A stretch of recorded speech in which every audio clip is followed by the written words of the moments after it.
নমস্কার বন্ধুরা, তৃপ্তি রান্নাঘরে আপনাদের সবাইকে স্বাগত। আমার ভিডিওটি কাছে কিংবা দূরে যে যেখান থেকে দেখছেন না কেন, আশা করি আপনারা সবাই খুব ভালো আছেন। আমি আজকে রুই মাছের মাথা দিয়ে মানকচুর রেসিপি নিয়ে কিন্তু হাজির হয়ে গেছি। আপনারা তো অনেকেই অনেক ধরনের মানকচুর রেসিপি খেয়েছেন। আজকে আমি যেভাবে রেসিপিটি তৈরি করব, এইভাবে একবার খেয়ে দেখুন, আশা করি সবার কিন্তু খুব ভালো লাগবে। ভিডিওটি স্কিপ না করে পুরো ভিডিওটি দেখার অনুরোধ রইল। চলুন তাহলে এবার ঝটপট রেসিপিটি তৈরি করে নেওয়া যাক। গ্যাস অন করে কড়াই বসিয়ে দিয়েছি, দিয়ে দিলাম পরিমাণ মতন জল।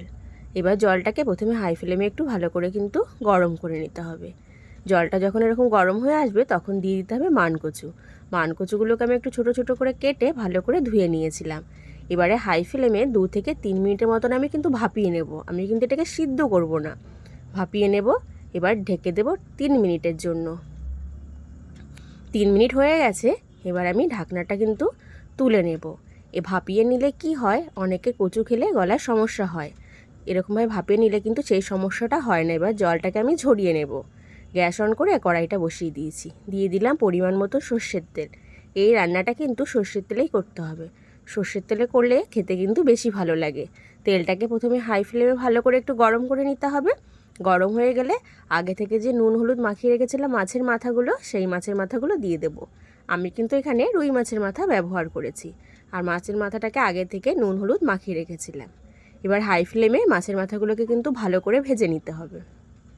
মাছের মাথাগুলোকে কিন্তু আমি উল্টে পাল্টে ভালোভাবে ভেজে নিয়েছি, আর একটু মাঝখান থেকে চেপে 2 খণ্ড করে নিয়েছি।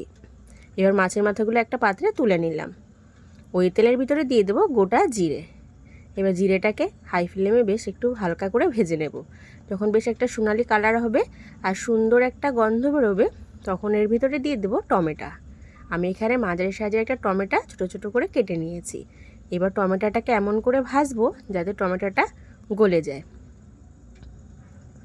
টমেটোটা কিন্তু আমার অনেকটাই গলে গেছে। এবার এর ভেতরে দিয়ে দিলাম সেই ভাপিয়ে রাখা কচুগুলো। এবারে এর ভেতরে দিয়ে দেবো স্বাদ মতো কাঁচা লঙ্কা। লঙ্কাটা কিন্তু যে যা স্বাদ অনুযায়ী কম বেশি করে নিতেই পারেন। আর দিয়ে দেবো স্বাদ মতো লবণ।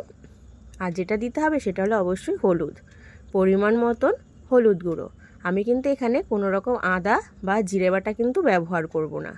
এবারে ভালো করে নুন হলুদটাকে কচুর সঙ্গে মিশিয়ে নেব। এখানে কিন্তু কচুগুলো আমি ভাজবো না, শুধু একটু মিশিয়ে নেব। 2 মিনিটের মতনই কিন্তু মিশিয়ে নিলে কিন্তু হবে। 2 মিনিট হয়ে গেছে, দিয়ে দিলাম পরিমাণ মতন জল। এবারে জল দিয়ে প্রথমে হাই ফ্লেমে কিন্তু এটাকে ভালোভাবে একটু ফুটিয়ে নিতে হবে। যখন ফুটে উঠবে তখন ঢেকে দেব একদম 10 মিনিটের জন্য লো ফ্লেমে। অবশ্যই কিন্তু লো ফ্লেমে কিন্তু ঢেকে দিতে হবে। 10 মিনিট হয়ে গেছে, ঢাকনাটা আমি তুলে নিলাম। প্রথমে একটু দেখে নেব, প্রথমে কচুগুলো কিন্তু আমার গলে গেছে। এবারে আমি এর ভেতরে দিয়ে দেবো যে মাছের মাথাটা আমি আগে থেকে ভেজে রেখেছিলাম, সেই মাছের মাথাটা দিয়ে এবারে আমি হাই ফ্লেমে কিন্তু 3 মিনিট আবারও কিন্তু রান্না করে নেব। আমি এখানে আর ঢাকবো না।